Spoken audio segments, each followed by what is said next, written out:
სანაპირო ეროზიების მოსალოდნელი რისკების მართვის შესახებ ერთდღიანი გაფართოებული კონფერენცია გაიმართა. ფორუმს წინ უძღოდა პროექტი, რომელიც 6 თვის განმავლობაში აჭარაში მიმდინარეობდა.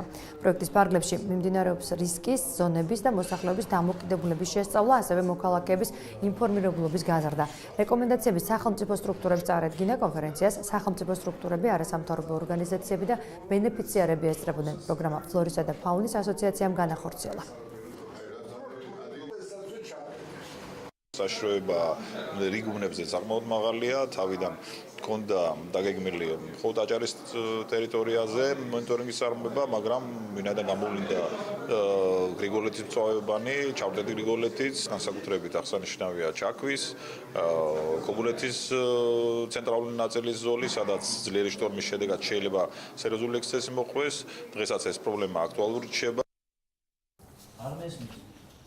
და ჩვენ ვართ მხოლოდ იმის იმედად, რომ თქვათ ბუნება თავის სტიქიურ სახეს არ გვაჩვენებს.